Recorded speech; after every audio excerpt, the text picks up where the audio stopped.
Good morning, friends. Welcome back. Thank you so much for joining us. We are approaching the end of chapter 6, the chapter on meditation.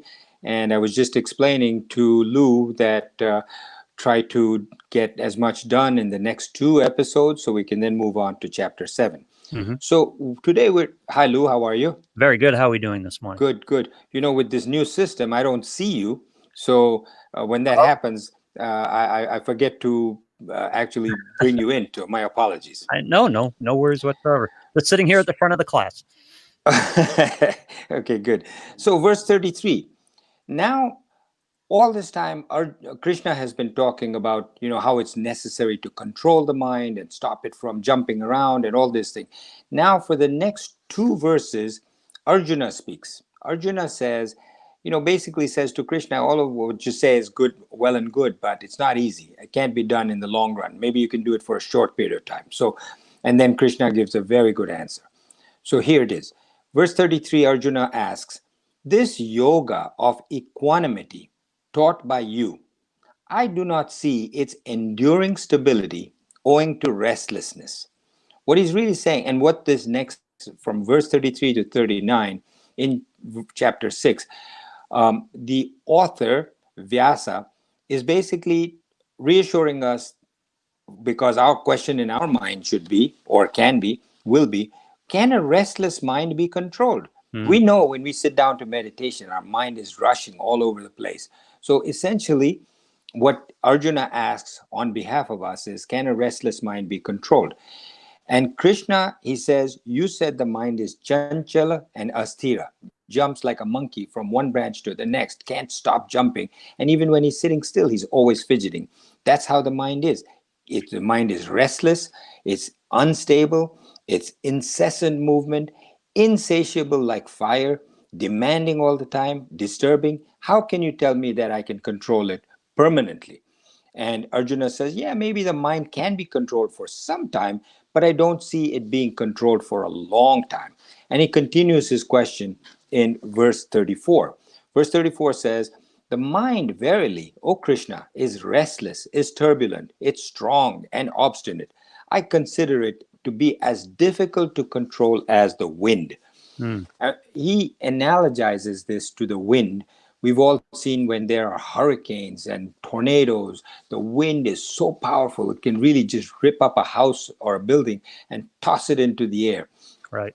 So the mind is similar. You have a very cruel mind. One person can be a leader of a country and destroy millions of people because he rises up and riles up everybody in his army or his country against somebody else and can destroy a lot of people. So just like the wind can destroy many people, the mind can, and that's what Arjuna says. Now in verse 35, Lord Krishna agrees that the mind is restless and difficult to control, but he says it can be controlled with practice and dispassion. Right. In Sanskrit, those words are abhyasena and vairagyena. Abhyasa and vairagya, which means repeated study is abhyasa and dispassion renunciation is vairagya. So Lord Krishna starts off by agreeing with Arjuna that the mind is restless and difficult to control, but he says it can be controlled with dispassion and practice.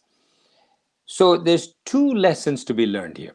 The first thing, and this happens a lot, I should have mentioned it in previous verses, but I will from here on in, that the psychology is also being taught here, how to deal with the world, even as you're living in it. And here he's teaching us that when everybody has a different opinion, not everybody agrees with everything you say. So Krishna teaches us in this how to deal with somebody who is making a point that you don't agree with, not necessarily. So when Arjuna says, mind can't be controlled, is restless, you can control it for a short time, you can't control it for a long time. Right. Krishna could say, what do you know? I'm telling you, I'm Krishna. Listen to me.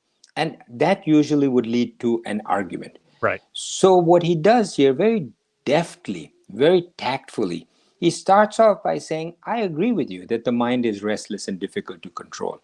But then he gently says, with practice and dispassion, It's possible.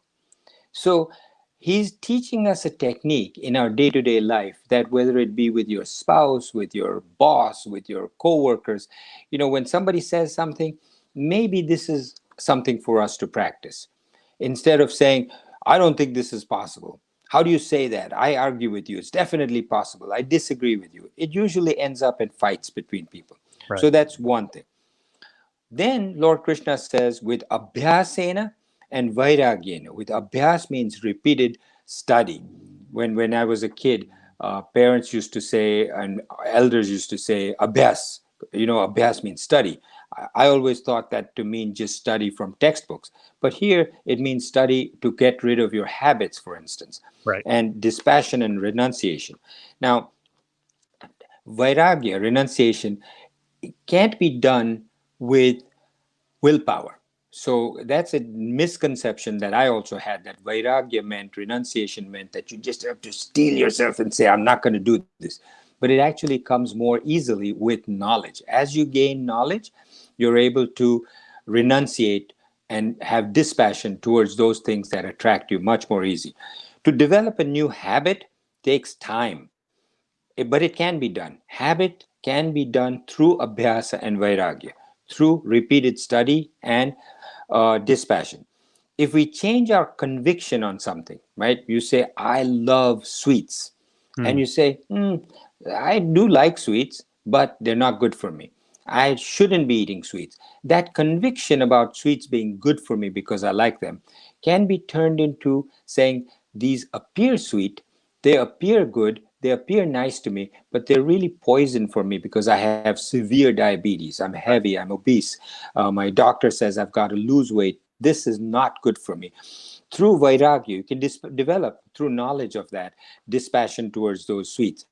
If we change So our conviction, you're not required to dislike the sweets. What you're required to is gain knowledge that allows you to combat that liking of correct, sweets. So correct. it's So supposed to balance that liking of the sweets. yeah. So whereas in the past I would say, I'm going to grit my teeth and say, I don't want to do this because even though it's tempting me, I'm not going to.